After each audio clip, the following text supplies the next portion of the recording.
Hello and welcome to R&R's Ask the Expert. I'm your host, Valerie King, R&R's editor-in-chief. I'm joined today by a very special guest, Andrea Stenberg, Emergency Services Production Cleaning Manager with Paul Davis Restoration of Portland and Vancouver. She is based in the Vancouver, Washington area, and Andrea is the winner of R&R's 2021 Ladder Award.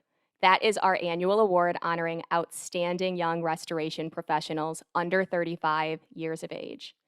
This is the award program's second year, and Andrea rose to the top of an impressive list of 19 nominees. All nominations were reviewed by a panel of judges based on 4 criteria: industry experience and advancement, career and industry leadership, commitment to colleagues and customers, and community service and involvement. A huge congratulations to you, Andrea, and thanks so much for joining me today. Thank you so much for having me. Very excited. Of course, me too. So let's start with your role at Paul Davis Restoration of Portland and Vancouver. What would you say your high-level objectives are on a day-to-day basis and really just your responsibilities? I understand you wear many hats. I do. But my first and foremost as a production cleaning manager is to make sure I am the ultimate support role for my teammates in emergency services. So I assist another production manager with the field crew, and then I am also the direct manager for all the in-house cleaning that we have here. So that was my number one main objective. I also participate in our entrepreneurial operating system building. So we are building procedures and processes for all to follow. And I get to be a big part of that. I also participate in the in-house tracking and the watching of contents as they come and go, as they say. And I assist with the training and the procedure implementation with all the technicians in the field for emergency services. Thank you. Many hats is not an understatement. Along with that, can you share your impressive list of industry certifications, designations, and awards with us? I would be delighted to answer that question. I'm actually very proud of all my certifications and knowledge I've gained in the industry of restoration. So I have a ton from my ICRC. That is my fire and smoke restoration technician, my odor control technician, my carpet cleaning technician, my upholstery and fabric technician, and my health and safety technician equivalent, which actually got me my journeyman textile restorer, my fire and smoke journeyman restorer, and finally my best one, my master fire and smoke restorer designation I received through them. I also have my OSHA health and safety for general industry. So that's the 10-hour course and the 30-hour course. And I received 2 certifications through the Fireline system. As far as we got the ultrasonic cleaning restoration technician and also the content estimating and packing. Thank you so much. That's certainly a list to be proud of. So let's back it up. How did you even end up where you are today? When did you join the restoration industry? What was your path to it? And really, more specifically, your role now as Emergency Services Production Cleaning Manager. Tell me the story. Oh, oof. Okay. That is quite a story. I stumbled into restoration on accident, actually. I was working in healthcare. So I started right out of high school, went directly into healthcare as a dietary aids specialist. So I helped prepare meals for people with swallowing disorders. And then I moved into preparing surgical rooms and OBGYN rooms for the hospital. So what that means is I'd strip down and clean and reset the room for new patients to come in the surgical unit. I also prep the room with supplies and whatever is needed. I wanted kind of a change of pace. I get bored very easy. And there wasn't any advancement openings in the department at the time. So I kind of just jumped into the paper and was looking at some postings for jobs. And I saw this content cleaning technician was offered here in that area of Southern Oregon. And I thought, oh, I could do that. It's probably a lot like cleaning rooms, you know, which initially wasn't too bad. I got to be part-time cleaning in a warehouse with contents over sinks with some dark lights. It was like a Tim Burton movie in there.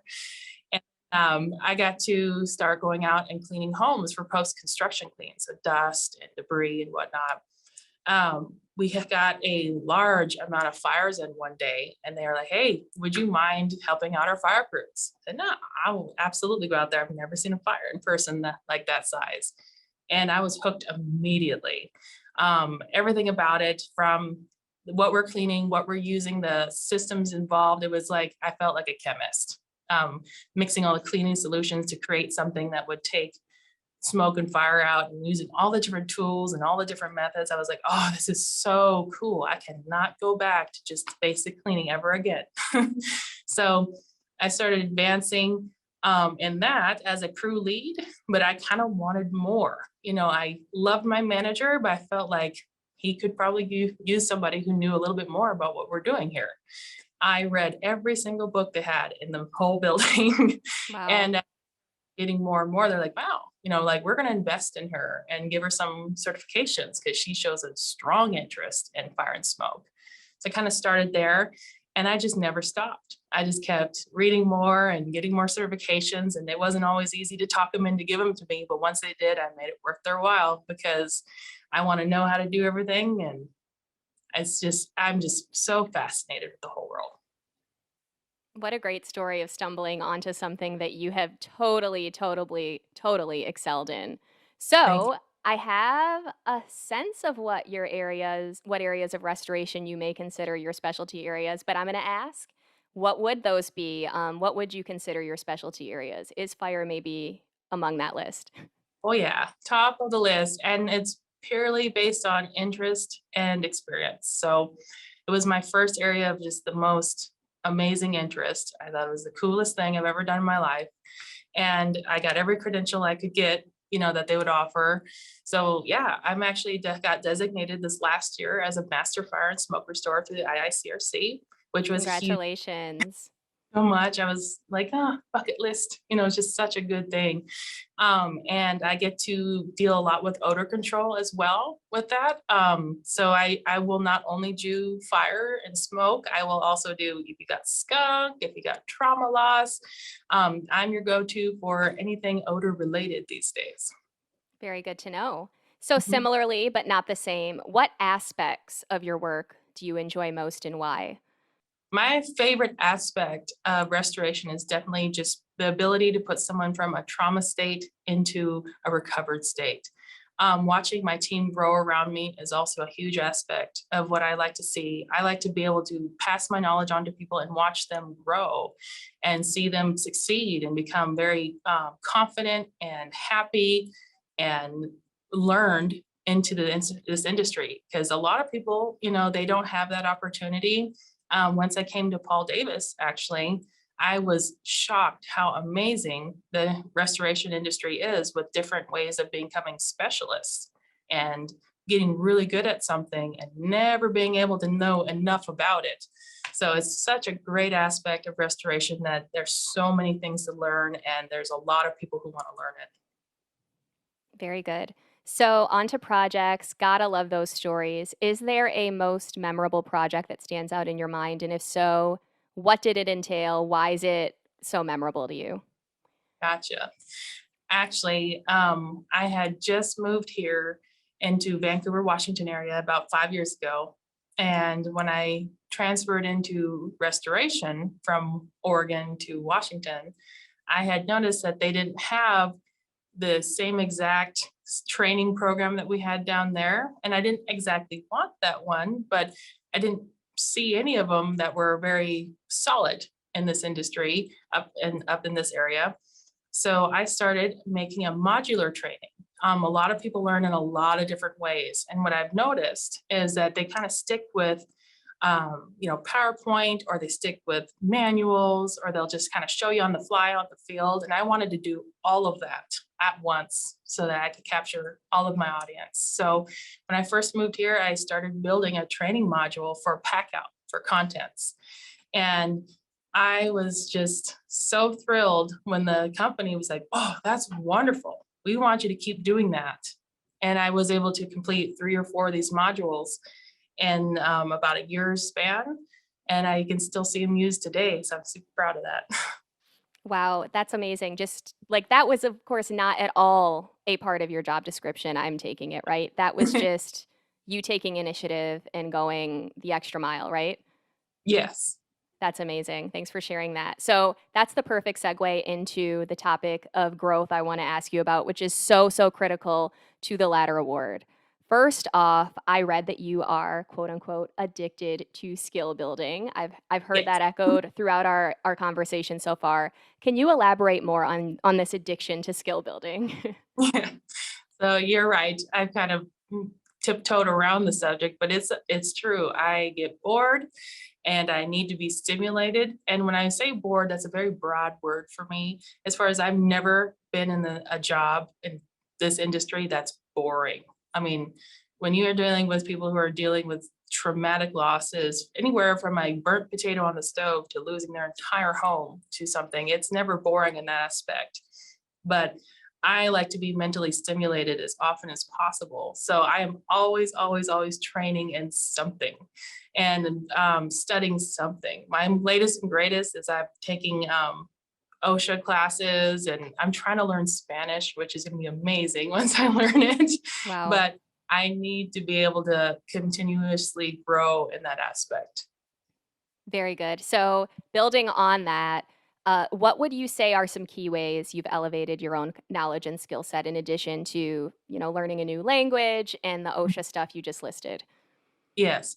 I would say at least 50% of the credentials I have were either done on my own or I don't want to use the word forceful, but very convincing to the company that I needed them. And sometimes they're a little bit skeptical about why do you need that? Like, what are you trying to do with that? And as long as you know in your heart of hearts, like, man, I could do a lot of good for this company, for myself with this information and actually applying it to your everyday job. It is so rewarding and they feel much more confident investing in your advancement. Thank you. Mhm. Now, can you talk about the active role more so than you already have that you play in going beyond yourself and helping your colleagues grow? Can you share a bit about your work training others? Yes. Training others, as I kind of tiptoed around also, is one of my favorite aspects of the job. It actually started off when I was younger that I did not want to train anybody to do anything. I thought, you know what? I earned my knowledge through the ways that I did it. And I think they need to work just as hard as I do, which was a totally wrong mentality about it. And when I kind of started in and I had my team assigned to me, I thought, well, it'd probably be easier if I trained them how to do this instead of watching them stumble and fail. And oh my goodness, it was so rewarding to see them all very appreciative for one. And also they started sharing their knowledge with me. So me and being stubborn and not thinking that training was something I should have to do, I actually was able to learn a lot from other people about things I didn't even know I needed. And now I need them. So I love it.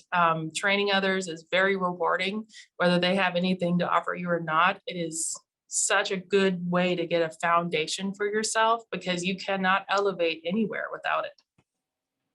That's amazing. I think it's beautiful that how you can really start to build or add to a culture of collaboration. And I mean, I just think that's beautiful what you're doing, thinking beyond yourself. And that's so common for us all to think, I did it. I did all the hard work. They should Right. too. But that's a huge thing. And it's such a mark of a leader. So that's why you won this award, of course. So more specifically, I understand you also have a chair position for the company's safety committee. So, what does that entail? Right. Well, so I held the chair position. There's multiple chairs, and of course, our safety committee. The chairperson is the one who kind of leads the group, which I held for about almost a year, and then it's been passed on to someone else, purely based on my term was up, and also my time because I both invested so much into field training as well. They thought, yeah, gotta be good with time. So I am invited back though because I am so passionate about safety and I actually do all the notations and I delegate off the tasks that are taken from the meetings of our safety committee, which is awesome. We have a great team of people from each department of Paul Davis that all meet at least once a month. And we collaborate on incident reports, anything that's underlying is causing or may cause damage to persons or things or vehicles or you name it. And it's very rewarding for me. I'm very much interested in safety and making sure everyone is working in a safe environment, because there's no good if you have someone hurt. Nothing good about it. Exactly. So I want to finish this section of growth and experience with your role as a woman in this male dominated field. I'm curious, what's been that experience for you, especially considering how you are just thriving? Right.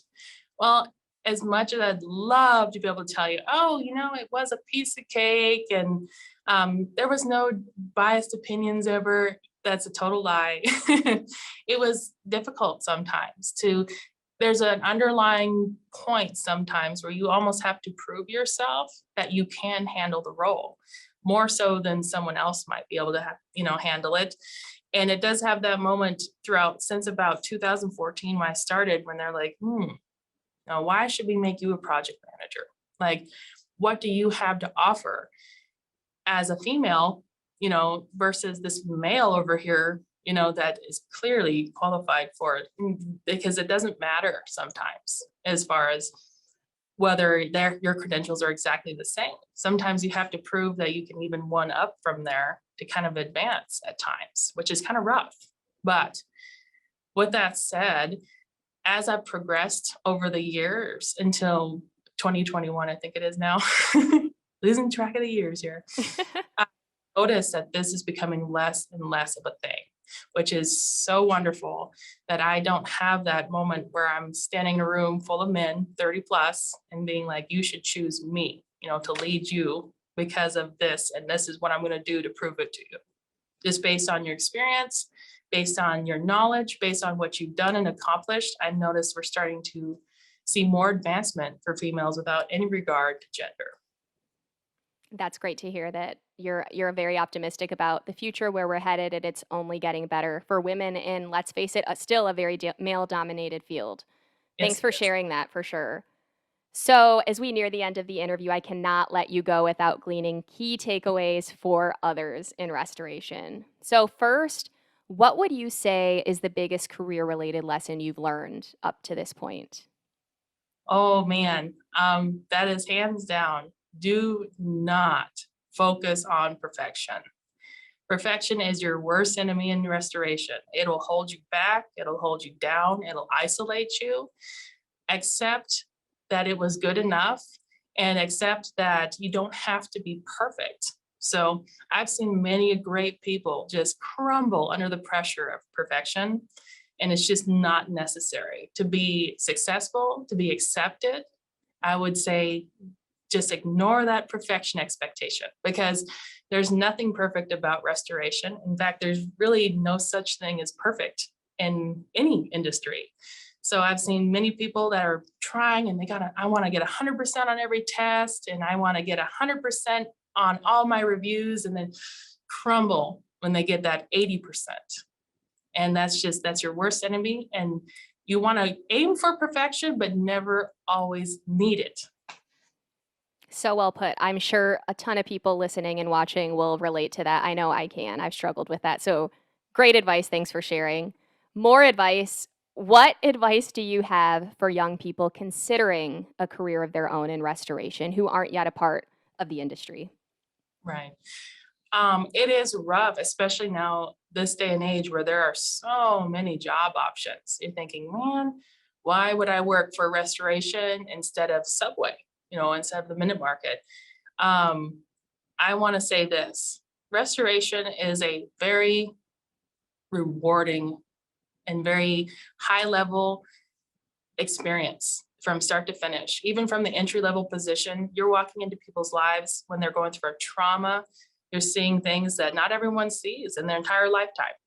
And it is such a rush. I mean, for those adrenaline junkies that like to see some crazy stuff, watch videos on YouTube of crash and bang, and there's a cleanup after that, And being a part of that world has been absolutely wonderful. I've seen a lot of really young people, even right out of high school, jump into restoration and go, whoa, like this is amazing. And another was like, wow, nope, not for me. Either way, for people who are considering a job in restoration, come with an open mind, come with an empathetic heart, and know that you're going to work hard for everything because that's what we do as a community. Thank you. To follow that up, what advice do you have for under 35s who are already members of the restoration industry and are looking to advance in their careers like you have? Well, kind of like I answered earlier, don't hit that perfection. Don't aim for that.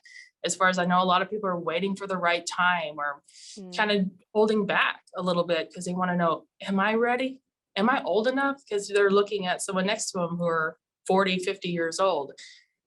It has nothing to do with that. It has everything to do with ambition and your willingness to advance. Fill in those areas if you see somewhere struggling in your own company, or if you see someone struggling and you know you can help them, dive on in. You don't have to have that job title that, well, it's not my job. That's not the mentality you want at all. You help where it's needed. You keep your mind open and don't ever let age be a determining factor if you should advance or not. Very good. And my last takeaway question of the many, what are your go-to resources for inspiration in education?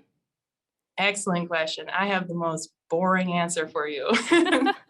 So my most boring answer is I read a lot of manuals. A lot from IICRC. I can't tell you my FSRT manual looks like it's been through the shredder because I've been in so many times. One of the things I did learn is when you get your certification, keep your manuals because you're going to be in that thing over and over and over again to get refreshed because there's no one I know that walks away from a class and retains it 100%. So I do read a lot of manuals. And the most recently, I started reading a lot of Gina Wickman, who actually is the one who wrote the book on EOS, that's the Entrepreneurial Operating System. I Ah, that book. I've read it. It's highlighted. I got post-it notes all over it. It's such a great book. And then Three Signs of a Miserable Job for those who are in management. That is a hmm. Lewis. Ooh, I'm gonna butcher his last name, but as I want to say Benchowski or something like that. But he is wonderful, and that book has been life-changing for me. Very good. Thanks for sharing those. Hopefully our listeners and viewers will take a look and see what they got out of those. I've never heard of the two business books you mentioned, so taking note. Now, last but not least, what most of us consider more important than anything else. This is not the only role you play in your life, of course. Can you share a little bit with us about yourself outside of work, your family, your hobbies, that stuff? Oh, yes. Okay, well, I have two children. I have a 12-year-old boy and a 9-year-old girl, and they are like my entire world. That's my life outside work. They are amazing kids. I was a single mom for a long time. And until about 5 years ago, when I first moved up here, I was freshly married to my wonderful husband now. I did everything in my spare time. Every moment I had outside work was with them, but they are so much fun. We play instruments together and we go swimming and walking. We just got a puppy because I'm just insane and I want to do this and is. I'm about to say, if you have it in you, go for it. But I love them to pieces. And so, um, and I read so much. That's like my favorite thing to do is read whenever there's some downtime. Thank you. Oh my goodness. Well, you are such an inspiration, Andrea. Thank Thank you for your time and insight. It is no wonder and no surprise that you are the recipient of the 2021 R&R Ladder Award. So deserving. Congratulations again. Before we go, where can our listeners and viewers connect with you or learn more about Paul Davis Restoration of Portland and Vancouver? Absolutely. Great question. I'm sure they would love for me to answer this one because you definitely go on to Google Paul Davis Restoration of Portland, Vancouver. We have a website linked through Google, or you can go through iicrc.org. And if you look up certified firms in the Vancouver area, we pop up right there also. Thank you so much. Listeners and viewers, you can learn more about Andrea, our first and second runners-up, and this year's Ladder Award judges in the September 2021 R&R e-magazine. And please keep your eyes opened and ears peeled for nominations to reopen for next year's Ladder Award in mid-2022. And for more insights on restoration, remediation, and the people behind it all, visit our website, rnrmagonline.com, Apple, or Spotify. And if you haven't yet, please be sure to follow the podcast to keep up with our latest episodes and give us a quick review and rating. We're also on LinkedIn, Twitter, and Facebook, so we invite you to follow us there too. This has been R&R's Ask the Expert. Thank you for listening.